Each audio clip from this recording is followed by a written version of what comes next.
Warning: sensitive content. When you see in certain parts of the country where the Taliban has exercised a lot of control, we see reports of people who are activists or former members of the government. They're disappearing, ending up dead.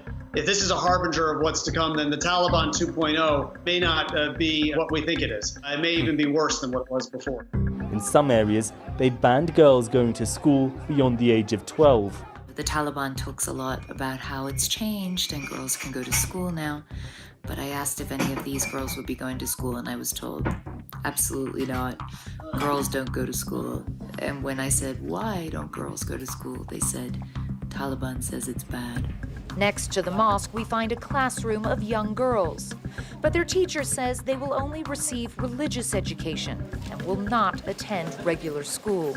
We were living in Herat and we escaped from Herat and came to Kabul city to save our life because also my uncles worked with the Taliban and they wanted to oblige us to forced marriage.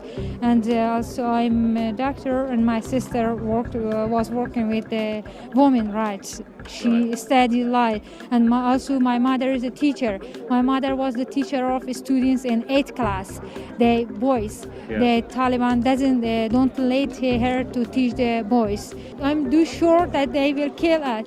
Afghanistan is one of the deadliest places in the world to be born a woman.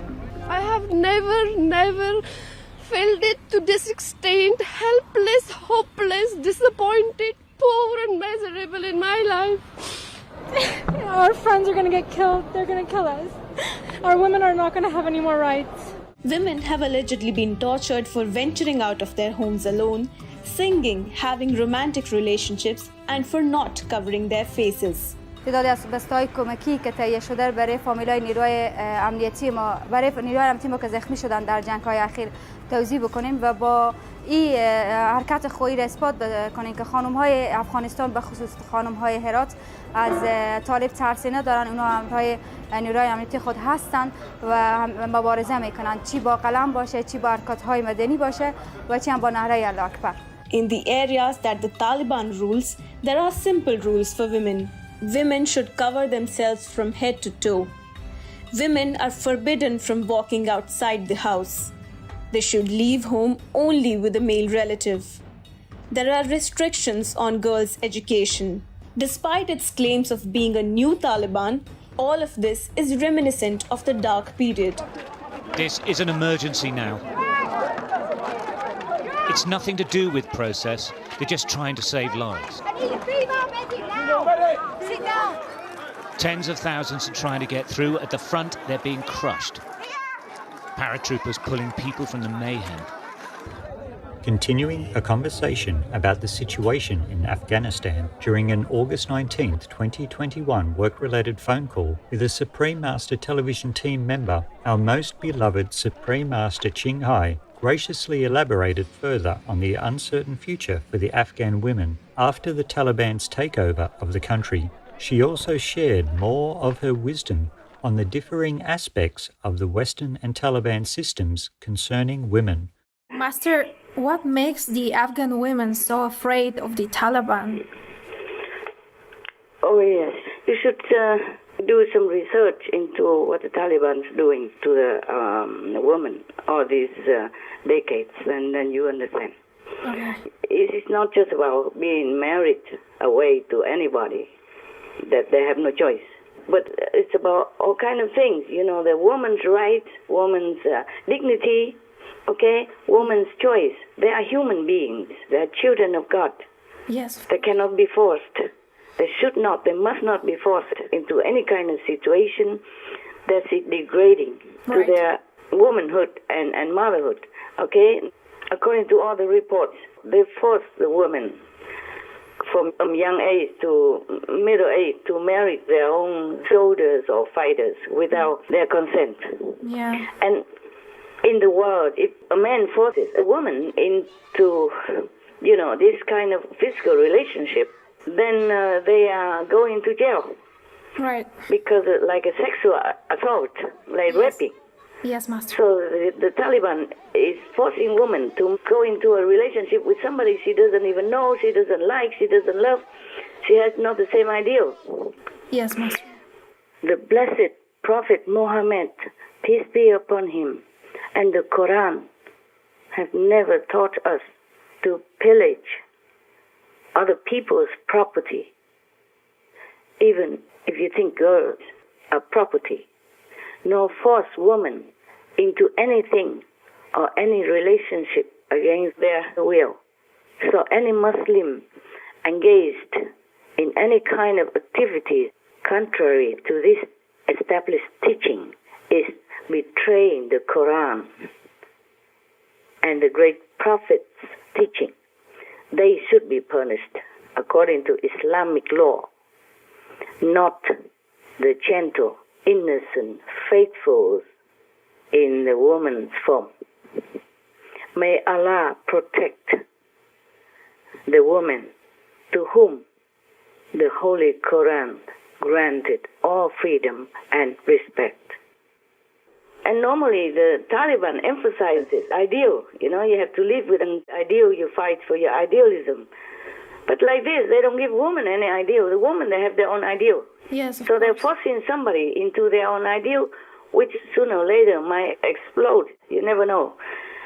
Yeah, the woman, they just want to have a normal life, some education so they can contribute to the society and, you know, educate their children in the right way. Yes, of course. Like this, a forced physical relationship will not make a good society at all because it will breed countless unhappy women. And unhappy women make unhappy marriages. Unhappy marriages contribute to an unhappy society. I don't know how any leader or any government would like to lead or to govern such an unhappy, stressed out society, you know, lamenting inside out like that. Yeah, that's true. And that's not a good policy. No. Yeah. They will not be successful. Governing a whole country full of sorrow, full of sorrow and unhappiness from inside the family already. If a woman is not happy, she is not going to make her husband happy, force or not, because a loveless marriage, an oppressive marriage, is no marriage at all. It's like slavery. Exactly. We are in the 21st century already. We don't have this type of thing. Yes. We should not. Yes. It's too backward, too uncivilized, too barbarous to treat a woman with dignity like that. So they are scared, not just that, but it's against their will, against their ideal, against anything that they are dreaming of or thinking of, you know? Right, yeah. Suppose the men reverse their situation, reverse their positions, and became a woman, and was forced into this kind of situation. What would he feel, huh? Yes. If the Taliban leader was forced to become a woman and just pushed into anybody else's bed and then do that kind of sexual thing without their consent, what would the leader of the Taliban feel? Do you understand what I'm saying? Yes, understand, Master. Yeah. They should do things with more consideration, more intelligence, more feeling toward the others, not just themselves. Right. Any government should do that. Yes, Master. Women, we want peace. Yes. To think the boy has to be raised up and then be another warrior and go out killing again, of course no mother would like that. No. No future mother would like that. No girls would ever dream of a family like that. No. That girls will be oppressed without any education at all, and boys will go out and to be whatever they name it. Yeah. Yes, Master. Yeah, and die horribly and bring many people to die with him. Something like that. That no woman can accept. No mother would like her son to be one like that. No. So that's why they are afraid of everything. It's not just about the Taliban. It's the idea behind all that. You got what I'm saying? Yes, Master. Anything being coerced, forced, or oppressed, or threatened into cooperation will never go well. Yeah, yes. That's true. Besides, you see, we are in the 21st century. Women became astronauts, you see, going to space. Women are in the scientific field. Yes. Women have invented many things that are beneficial to human beings, animals, and the whole world. Yes. And women have become prime ministers, presidents, and leading the world into prosperity. at least their nation. Of course, the world will benefit as well. Right. So the African woman cannot be contented just to stay home and scrub the floor and always aye, sir. Yeah, you see what I'm saying? Even though she has better ideas, she has more intelligence even. Yeah. Possible. Yes, many women have more intelligence than some men. That's for sure. So how can any country go forward in that kind of energy, in that kind of situation, that kind of very unhappy atmosphere? Yes, understand. Women, they are wise. They are. They understand all that. They can see far in the future. It's not just about themselves that they worry about. They worry about their country, their children, the future of their children. Right. Okay. Anything else? Yes, I was wondering, so is then the Western society system better or the Taliban one? You mean in general or for women? For women. Okay. Of course. Both systems have flaws, okay? Have good and bad. Yes. In the Western countries, women are more respected. Yes. Yeah. Almost everywhere are more respected. Like men, equal, okay? They have same job, same salary, same ambition, same position. They can do what they want, provided they have the ability to give, okay? True. But then the Western people take the freedom too much for granted, too much over the border. I see. And forget that they should keep also their own femininity. For example, something I do not like about Western society is that the girls, they're wearing too short and wearing too much skin. Well, yeah. Yeah. They are flaunting too much of their assets, bearing too much, okay? Understand, right. That may be supposed to be sexy and provocative, but that also in turn a lot of times brings disaster for the girl, okay? Yes. I agree, yeah. Yeah, they provoke the men's hormones and then make them crazy, and then they will go after them and doing like a sexual assault or rape them, and then sometimes kill them, and that's not good for the girl at all. Yes, not. Knowing is scientifically indicated that men already have trouble controlling their hormones. That's why most of them have to marry. Yeah, fine, it's good. But some men are not in a married situation and their hormones are still there, stacking up.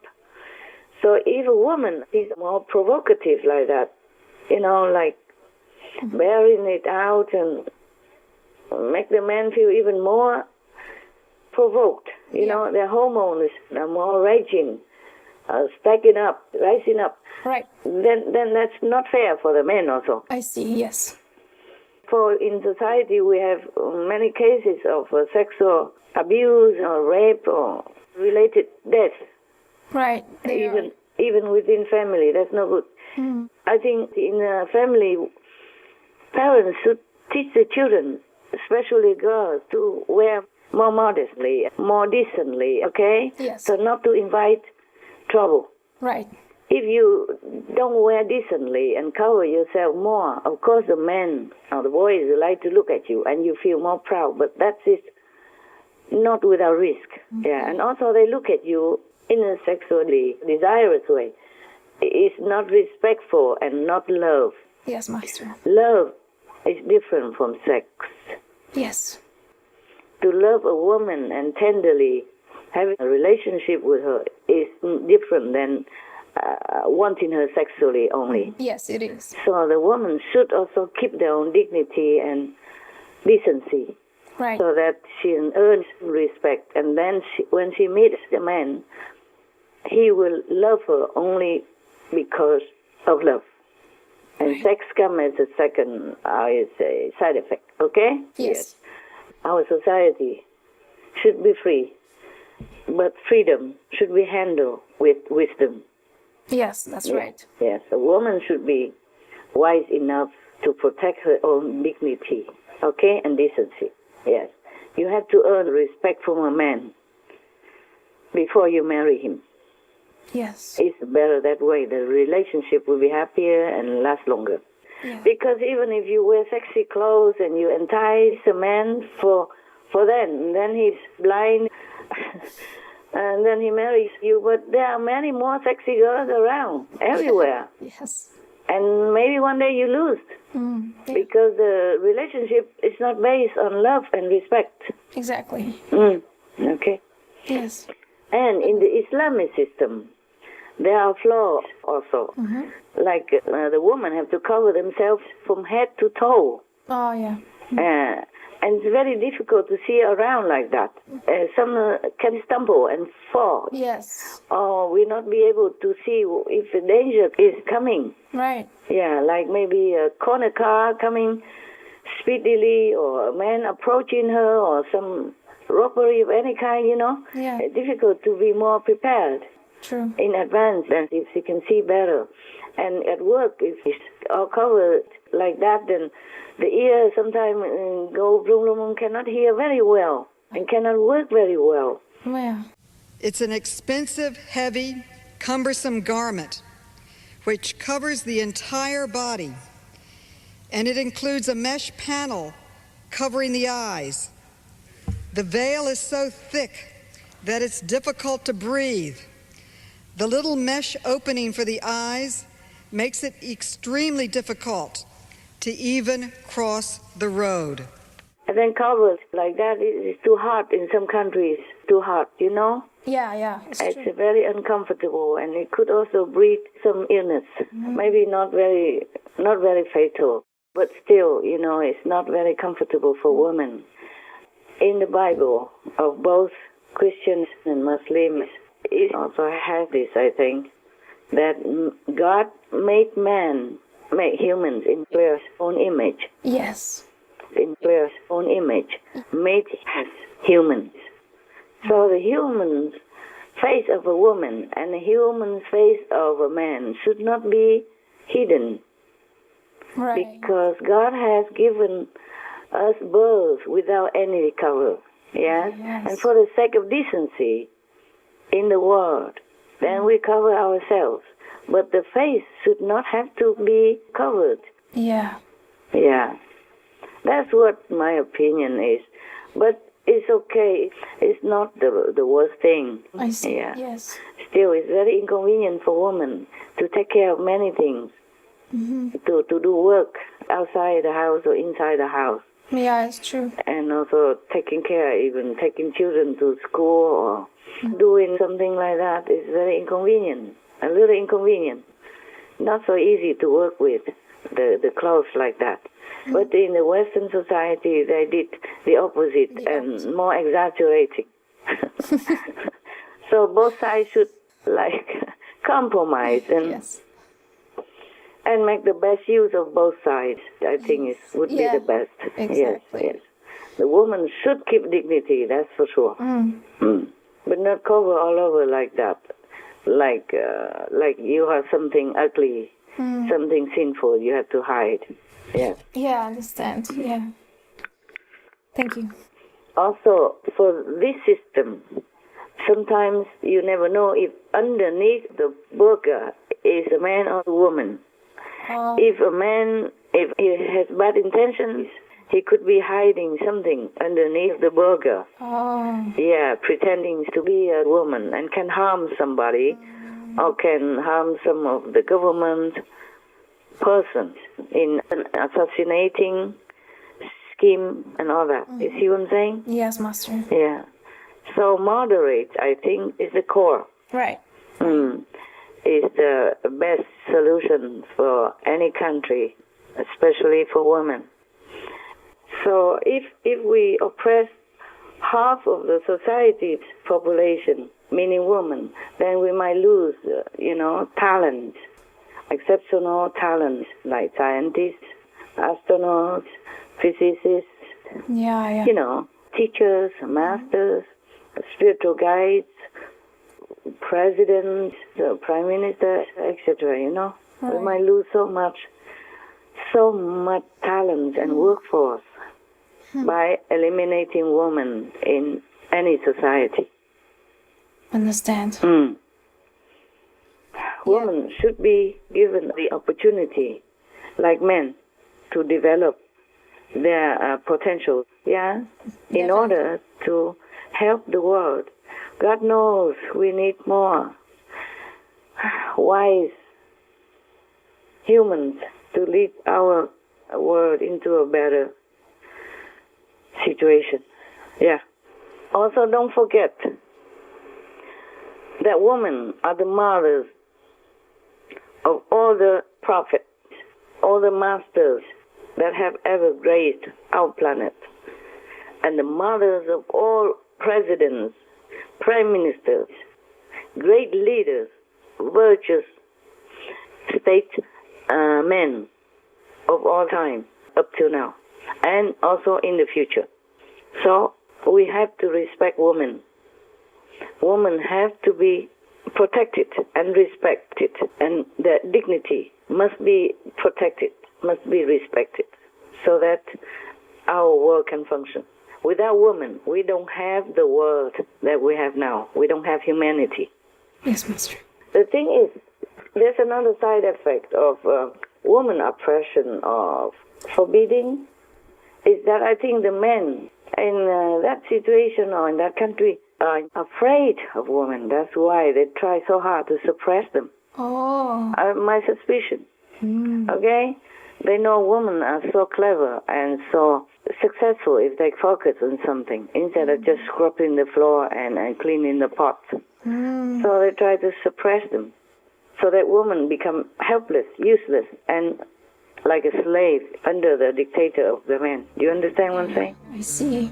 Under the Taliban, they were virtual prisoners, flogged or even executed if they dared to defy their laws. A report by Global Rights estimates that around 90% of women here experience violence or are forced into marriage. Most suffer behind a veil of silence, never speaking about their torment. The Safe House is full of women who are terrified of their families. Many are hiding from husbands who have physically or sexually abused them. تراجسترین کس در افغانستان قانون تطبیق شود. یعنی انتخاب میشه سر کی باید قانون تطبیق شود. While these patients were injured in accidents, they also treat women who have deliberately set themselves alight. Her face, covered in bandages, appeared on her favorite football club's Twitter page. Sahar set herself on fire in front of a Tehran court in early September, after learning she could face a 2-year prison sentence.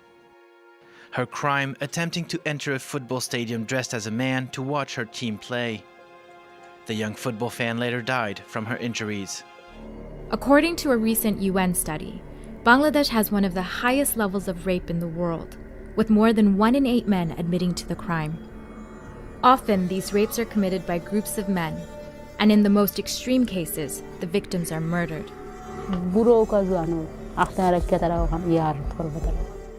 Some facts about violence against women and girls. Globally, 1 in 3 women, or 736 million, have experienced physical and/or sexual violence. As many as 38% of murders of women worldwide are perpetrated by a male partner. An estimated 5,000 women globally are murdered by family members each year in so-called honor killings. 200 million women and girls living today have suffered from female genital mutilation. 1 in 5 women globally, or 650 million alive today, were forced to marry as children before age 18. 126 million girls are missing from the world's population as victims of female infanticide, malnutrition, neglect, etc. 2/3 of the world's illiterate are female. 82% of women parliamentarians in 5 regions reported enduring some form of psychological violence, including sexist remarks, mobbing, and death threats.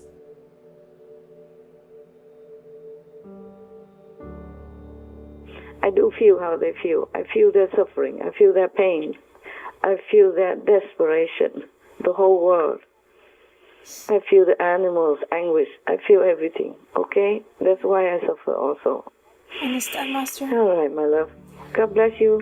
God bless all of you, the SMTV workers and supporters around the world, initiate or non-initiate. God bless our world. Thank you, Master. God bless all the leaders to see the logic and reason. May God enlighten them all.